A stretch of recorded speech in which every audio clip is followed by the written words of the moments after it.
आज मैं आपको एक ऐसा मंत्र दूंगी जो मेंस में आपको फाइनल सीट दिलाने में, अच्छे नंबर अर्जित करने में आपकी बहुत मदद करेगा। वो है 3D पावर ऑफ मेंस। आप जानते हैं कि ये 3D पावर ऑफ मेंस क्या है। 3D का पहला डी जो है वो है डेफिनेशन।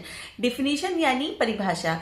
सिलेबस में दिए हुए एक एक वर्ड की आपको डेफिनेशन एकदम क्लियरिटी के साथ पता होनी चाहिए। अब इसका यूज कहाँ करना है। डेफिनेशन वाले पार्ट का यूज आप कर सकते हैं किसी भी आंसर के इंट्रोडक्शन को शुरू करने के लिए। डेफिनेशन से हमेशा अपने आप को बिल्कुल पावरफुल रखें, एकदम लैस रखें। मेरे 3D की पावर में जो दूसरा डी है वो है डेटा। डेटा मतलब कि तथ्य, आंकड़े। हम सभी आप करंट अफेयर तैयार करते हैं प्रीलिम्स के लिए, तो उसमें आप देखते होंगे कि बहुत सारा डेटा दिया रहता है, बहुत सारे इंडेक्सेस दिए रहते हैं, बहुत सारी रिपोर्ट्स आती हैं, उनका एनालिसिस दिया रहता है, बहुत सारी प्रोडक्शन में रैंकिंग्स दी रहती है। तो आपको मेंस में जो है चीजों को कनेक्ट करने की कला सीखनी होगी।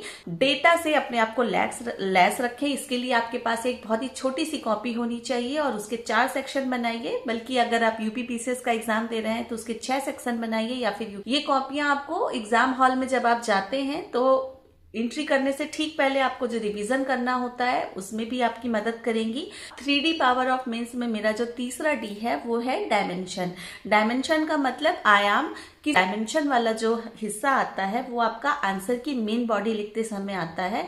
उसमें आप जितने ज्यादा डायमेंशन खोल पाए, जितने ज्यादा आप चीजों को अलग अलग एरिना से, अलग अलग स्फीयर से कनेक्ट कर पाए, वो आपको अच्छे नंबर दिलाने में हमेशा आपकी मदद करता है।